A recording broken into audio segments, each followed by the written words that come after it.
Actually, there's got to be tons of worms here. If you see like dirt that's like it's like in little balls like that, those are worm castings.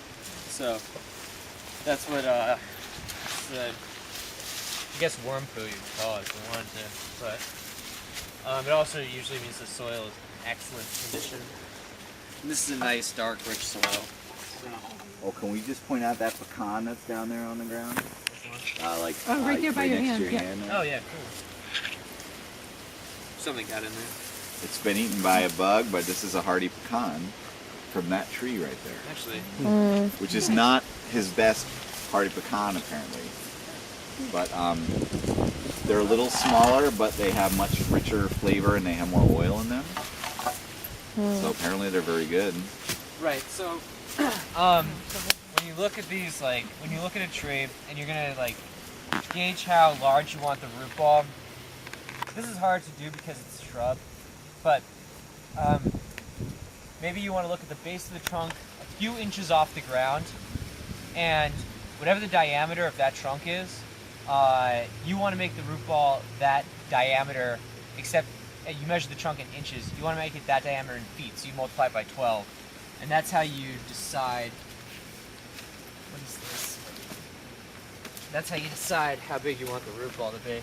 I just eyeballed it because I've been doing this for a while. And this is going to look like it takes a long time, but no matter what, moving trees, like moving large shrubs and trees takes a long time, so even if you're using power equipment.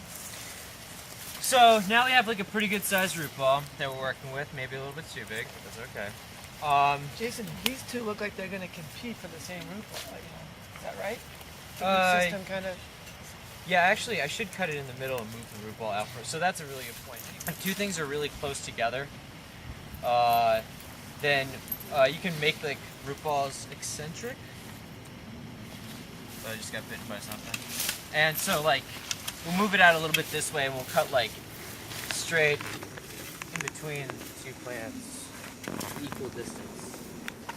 So just move it out this way. And that should be fine for most plants. Do blueberries sucker? No. Okay, that's good. When dealing with suckering plants, you have to be a lot more careful. And the reason for that is because suckers typically don't have a lot of root hairs like in the radius that you dig around their trunk. So what you need to do is you need to root prune them. So you cut the root ball, you don't lift it, and you leave it in the ground for a while. So if you're digging something like a pawpaw or a sassafras tree, you dig the root ball, leave it in the ground for a while, for like a few weeks, see how it does, maybe put a sprinkler on it so it doesn't dehydrate through its leaves, and it keeps the ground wet, but like a very light sprinkling. There's a company, I forgot what it's called, they make these, they're called micro sprinklers. And they just give like, it's like a very, it approximates like a very light rain. And it's like just the most excellent way of like keeping like plants wet because, you know, it doesn't douse them with water and saturate their roots, causing root rot. Which if you over irrigate it will cause root rot. So, alright, so now we have a pretty good size. I want to make it a little bit bigger. Oh, like if you have a choice between oversizing or undersizing the root ball, always oversize. You can always reduce it later. Use a screw cutter. Basically, if you have a situation where there are two plants that are really close to each other and it's difficult to get in between them, you can go at an angle from each side.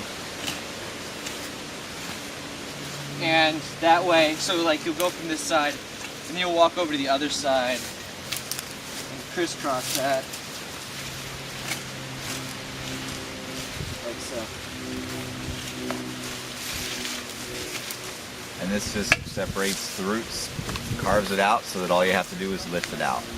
Well, often if you don't do this, you get like, a big root still going down in the middle.